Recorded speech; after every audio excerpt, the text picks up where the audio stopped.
마켓리더 특급 전략 또 10월에 끝자락에 있는 현재 증시 장세를 좀 가늠하고요. 11월장 예측하겠습니다. 우리 투자증권 투자정보센터 이경민 연구위원 오셨습니다. 어서 오세요. 예, 안녕하십니까. 네. 결국 이제 지지부진하다가 1900선을 지난 주말에 내줬고요. 오늘은 이제 회복하다가 다시 좀 공방 펼치고 있어요. 현재 상황 어떻게 판단하세요? 뭐 내후 외환이라고 말하는 게 맞다고 볼 수 있겠죠. 코스피가 200일선, 그러니까 추세선으로 말할 수 있는 200일선뿐만 아니라 121선 경계선까지 하향 이탈하면서 좀 부진한 모습을 보이고 있습니다. 이런 점들은 감안해 보면은 일단은 미국 쪽 경제 지표는 긍정적으로 나오고 있습니다. 어느 정도 하방 경기성을 제공해 줄 수 있는 빌미는 남아 있다고 볼 수 있겠는데요. 그럼에도 불구하고 대외적으로는 스페인 구제금융 신청을 두고 뭐 답보 상태에 놓인 유로존 지정학적 리스크와 그리고 미국 대선 이후 재정 절벽 이슈 그런 것들이 투자 심리를 좀 위축시키는 부분이라 볼 수 있겠고요. 대내적으로 본다면은 국내 기업들의 부진한 3, 4분기 실적 그리고 심리적 지지선인 1,100원 선까지 하향 이탈한 원달러 환율이 최근 코스피 낙폭을 좀 더 확대하는 요인들이 아닌가라는 생각을 하고 있습니다. 원달러 환율 같은 경우는 금융위기 이후 선진국들의 통화 공급 조치 그리고 상대적인 펀더멘털의 건전성 등으로 인해서 추세적인 하락 국면이 이어지고 있다고 볼 수 있겠지만 그런 국면에서 문제가 되는 것은 글로벌 경기 둔화 우려가 여전하고 그에 따라서 수요 위축 그리고 원화 강세로 인해 가지고 수출 기업들이 채산성 악화가 될 수 있다는 우려감이 수출주들이 발목을 잡고 있기 때문에 국내 증시도 좀 조정 양상이 길어지고 있는 모습인데요. 이런 부분들은 수급적인 측면에 있어서도 외국인의 매도세 그리고 그동안 버팀목 역할을 해줬던 국내 기관이라든지 연기금의 매수세도 좀 주춤한 모습을 보이면서 좀 관망심리가 높은 것이 아닌가라는 생각을 하고 있습니다.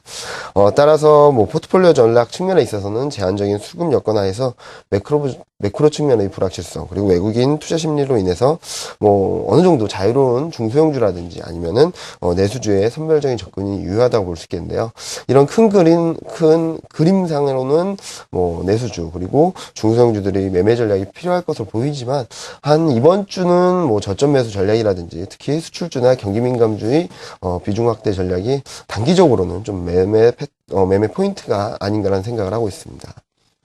예, 물론 뭐 단기적이라는 단서를 달긴 하셨습니다만은 저점 매수할 수 있는 구간으로 판단하셨는데, 예, 뭐 시장을 좀 돌려놓을 수 있는 반전의 계기는 어디서 찾아야 될까요? 뭐 일단 121선을 하회했다는 점에 있어서는 부담스러운 건 맞습니다. 그림을 한번 보여드리겠는데요.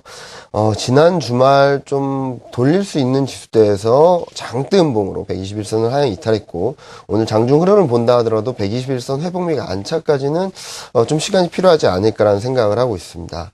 그리고 보신 바와 같이 P-N 차트 그러니까 20일, 60일 이동평균선을 종목별로 봐가지고 정배열인 종목과 역배열인 종목수를 차감을 한 건데요. 이게 지난 8월 이후 처음으로 마이너스로 돌아섰습니다. 뭐 의미합니까? 그러니까 상승 구조가 굉장히 약화됐다는 의미거든요. 그러니까 정배열 구조 종목들이 많으면은 시장이 하락한다 하더라도 제한적인 하락을 보일 수 있겠지만 역배열 종목이 많아진다면은 좀 변동성이 커질 수 있으면 시사하는 부분이라 볼 수 있겠습니다. 하지만 최근 하락 과정에서 거래대금이 크게 늘지 않았고 기관이 좀 보수적인 입장, 중립적인 입장이라고 본다 하더라도 매물 압력이 이전보다는 크지 않음을 볼 때는 추가적인 낙폭이 제한적이지 않을까라는 생각을 하고 있고요. 그리고 특히 지난 7월 말 저점 이후 상승폭의 50% 되돌림 수준과 그리고 1884포인트죠. 그리고 61.8% 되돌림 수준이 1854포인트에 위치했습니다. 그리고 지난 9월 초 급락 이후 분위기를 돌렸던 시장 분위기를 완전히 돌려냈던 지수 때도 1874포인트라는 점을 감안해 봤을 때는 1870에서 80포인트대에서의 분위기 반전 가능성이 높지 않나라는 생각을 하고 있고요. 물론 시장 상승 구조 앞서 말씀드렸던 P-N 차트라든지 그런 부분들 때문에 상승세 그러니까 본격적인 상승세가 재개되기까지는 시간이 좀 더 필요하겠지만 최소한 분위기 반전의 계기는 마련해 나가지 않을까라는 생각을 하고 있습니다. 이와 함께 중요하게 보실 부분들이 원달러 환율인데요. 그림을 한번 다시 보여드리겠는데요. 원달러 환율도 최근 하락 원인 중 하나라고 볼 수 있겠는데요. 최소한 중요 지지권에 진입하고 있어서 추가적인 급락세는 좀 제한적이지 않을까라는 생각을 하고 있습니다. 보시는 바와 같이 하락 추세대의 1차 지지권이자 우리 2011년 9월 돌파갭 그리고 2011년 10월 지지선이 1088원에서 1095원대에 위치해 있습니다. 그리고 MACD 오실레이터나 스토캐스틱을 보면은 원달러 환율은 하락하지만 기술적 지표들이 저점을 높여가는 그런 상승 다이버전스 가능성이 높아지고 있기 때문에 추가적인 약세 흐름은 제한적일 것으로 보고 있습니다. 이런 원달러 환율이 약세 흐름이 완화될 경우에는 수출주들이 기술적 반등을 한번 기대해보아도 좋은 지수대가 아닌가라는 생각을 하고 있는데요. 코스피와의 수출주 간의 20일 수익률 갭이 2001년 이후 마이너스 2 표준편차 수준에 바짝 다가서고 있습니다. 그만큼 수출주들이 가격 메리트가 높아지고 있다는 점인데요. 따라서 이번 주에는 1870에서 1880선 전후에서 수출주들이 턴어라운드 하는지를 주목하시면서 분위기 반전 가능성을 타진해 보시고요. 오늘같이 뭐 지수가 급반등을 하거나 그럴 경우 추격 매수보다는 좀 등락을 보일 때 비중을 확대해 나가는 단기 트레이딩 관점에서의 대응 전략이 필요한 시점이 아닌가라는 생각을 하고 있습니다. 네, 마켓 리더 전략 우리 투자증권 이경민 연구위원 함께하고 있습니다.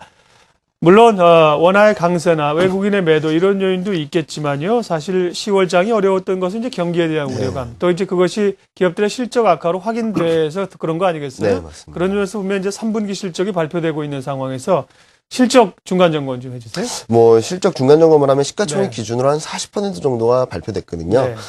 그림을 한번 보여드리겠는데요. 충족치, 그러니까 전망치 대비 실제치가 얼만큼 괴리가 있는지를 보니까 실적 전망치를 영업이익 기준으로요. 5% 이상 상회한 종목은 18.9%, 그러니까 19%에 불과한 반면 5% 이상 하회한 종목은 54.7%에 달하고 있습니다.